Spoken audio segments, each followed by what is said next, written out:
तुम्हाला तर माहीतच आहे की आम्ही डोंगरगडले जात आहे म्हणून.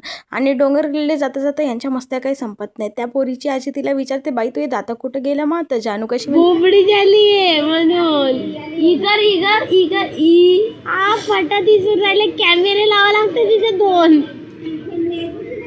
एवढ्या मस्त्या करता करता आम्ही पोहोचतो डोंगरगडला. आणि ट्रेनमधून तर डोंगरगडच्या देवीचं मंदिर एवढं छान दिसते आणि डोंगरगड रात्री एवढं छान दिसते, येतं मग आम्हाला माहितीच नव्हतं.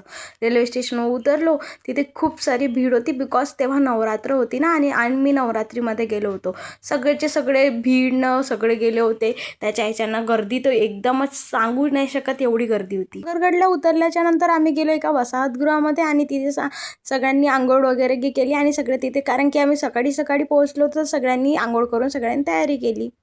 आणि मी कशी दिसते हे कमेंटमध्ये सांगा. आम्ही सकाळी सकाळी 6 वाजता पोहोचलो होतो. आम्हाला असं वाटत होतं रेल्वे स्टेशनवर गर्दी आहे तर मंदिरामध्ये पण गर्दी असेल, पण असं काही होतं नाही म्हणा. सगळ्या रोज खाली होत्या, त्याच्यामुळे आम्ही पटापटा देवीच्या दर्शनाकडे जात होतो. मग एका जागेवर आम्हाला खूप सारी गर्दी दिसली आणि पायऱ्यावर तर अजूनच गर्दी.